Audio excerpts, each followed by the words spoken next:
akokende te. Akobeta o akobeta te. Akobeta te. Ingeta peuple congolais.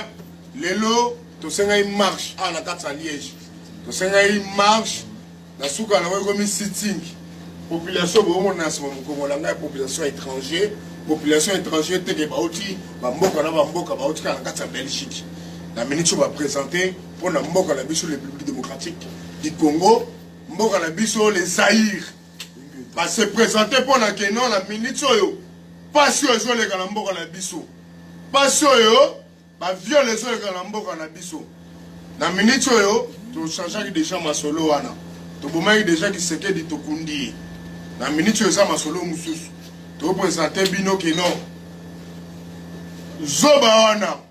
Mwana wana mukie yo embadengaka muchopi ya fali ozo affronter bateau faut pas affronter ya lelo te yo moko yebi bato wana bafrontaka ebele bato wana basala bino bozalaka bato nyonso omona na simo basalaka bino mais bino bokonsidéraka na message moko ya kolobela reno ya kobeta na mboko ya Europe tango biso toza vivant Europe oyo botika la ko beta te ingeta Europe oyo botika la ko sala de eloko te mona ba Liège na osenga bino bota na ta riban pamba bino mo mona oyo koya eyoya na minute oyo bandeko na ngai bauti musika na sepeli na présence na bango tokabola eloko moko te la bango tokabola ka présence Ingeta. La parole n'a tiré pas Ngai. Il y a soldat. Ingeta.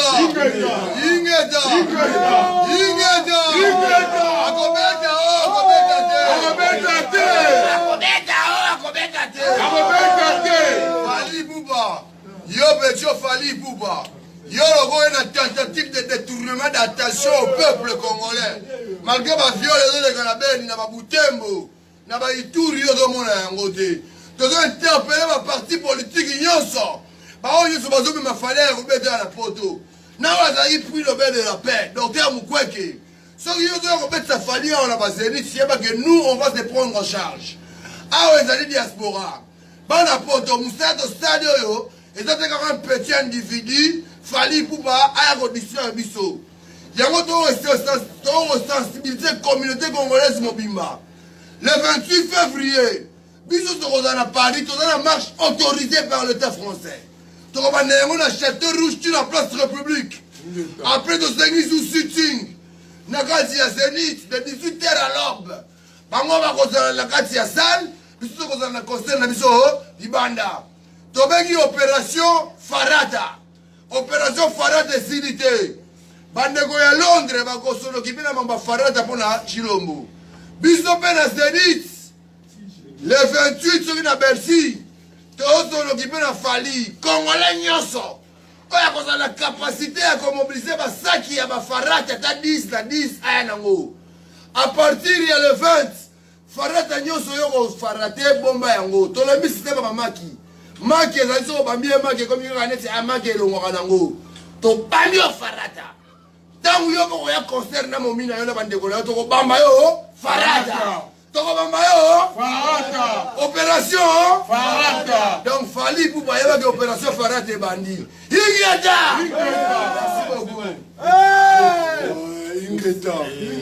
Bandeko bolingo lelo tokutana ki na Liège ezalaki lelo le 11 janvier. Première manifestation na biso résistant combattant na Liège to fungoli porte ya 2020. Il y a des manifestations qui sont mais il y a des manifestations qui attirent l'attention. Il faut qu'ils soient frappes ciblées. Il y a les 28. Les 28, tu vois, tu recutes à Paris pour tout le baquet.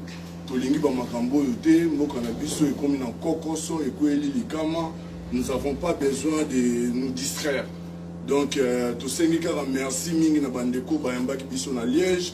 Binomo boyi bilonga Liège eza awa bilonga yango bango moto bayambi biso mpo bafungola 2020 nyonso to ekosambana na 2020 eza nde bilongi oyo nde moto eza na contrôle nango donc bowelela te bozwa makambo yango borécupérera makambo oyo biso tosalaka non on n'a pas besoin de ça. Parmi nous il y a certains qui sont capables de tout, qui sont capables chacun dans son domaine peut faire des choses pour le bien du Congo, pour l'avancement du Congo. Voilà pourquoi tu as besoin que Batouba récupère Makambo, Bisoto Salaka.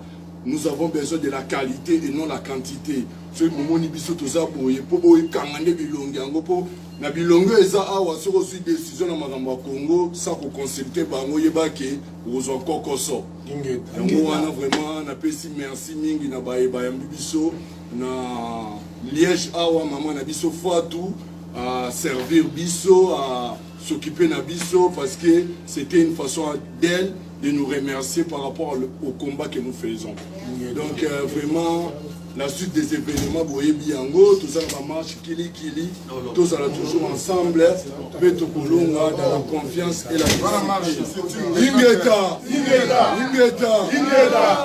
tout ça c'est le 31 de Bisanga Ingeta le 31 janvier le 31 janvier à partir de 12h nous allons se tenir devant l'ambassade ya États-Unis pour la coordination de ma belle Salama Namboka Congo pour collaborer avec Rwanda parce qu'on dit Rwanda pour soutenir Rwanda pour na babo makabiso le babo na beno partout à Bruxelles l'ambassade des États-Unis à Bruxelles le 31 à partir de midi nous allons l'ambassade le 31 janvier le 31 janvier dans un grand appel encore devant